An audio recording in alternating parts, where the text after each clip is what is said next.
Sarah and Mark had been married for 8 years, a couple that seemed perfect to the outside world.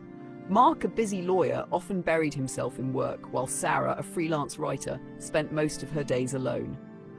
The emotional distance between them had grown over the years, and Sarah found solace in an online writing community where she connected with a man named Daniel.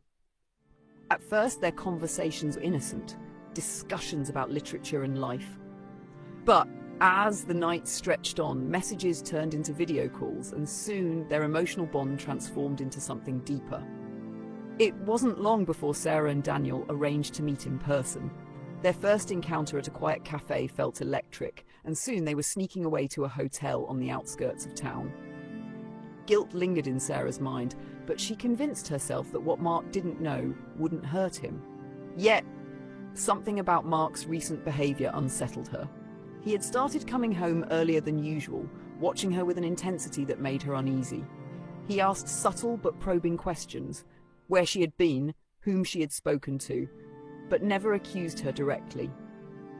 One evening, after a passionate meeting with Daniel, Sarah returned home to find Mark waiting at the dinner table.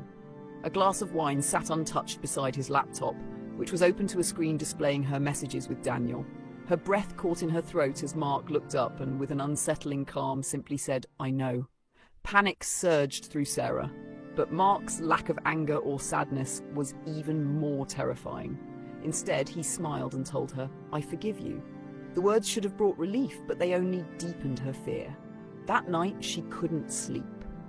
Shadows in the room felt darker, the house quieter than usual. A creeping paranoia took hold of her as she noticed strange things.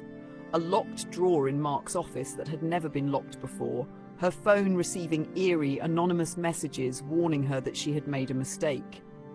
The unease turned into terror when Daniel suddenly stopped responding. Calls went unanswered, messages undelivered.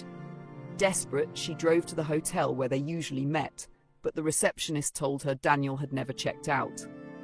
Fearing the worst, she went to the police, but with no evidence of foul play, they dismissed her concerns. Desperation led her to search Mark's car, where she found traces of dirt on the floor and a faint metallic scent that made her stomach turn.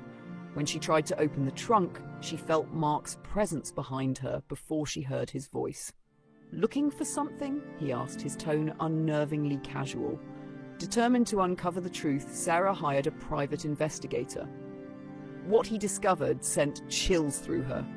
Daniel had a past, affairs with multiple married women, 2 of whom had vanished under mysterious circumstances. Had Mark done something to him, or was Daniel not the man she thought he was? Before she could process the horror of it all, Mark confronted her with something even more disturbing: a video. On the screen, Daniel sat tied to a chair in a dimly lit room, his face bruised, his breathing heavy. His voice trembled as he spoke. Sarah, if you see this, please listen. I should have told you the truth. I've done terrible things, but Mark, he's worse. He's not who you think he is. You have to run now." Then the screen went black. Sarah turned to Mark, her body rigid with fear. "What did you do?" she whispered. He simply poured himself another glass of wine and replied, "I took care of the problem." The room felt smaller, suffocating. Everything she thought she knew had shattered in an instant. She wanted to run, to escape, but as she stepped outside, she felt Mark's eyes on her. He stood on the porch, watching her, smiling. With shaking hands, she started the car, but a terrifying realization settled in. Where could she run when the real danger had been beside her all along?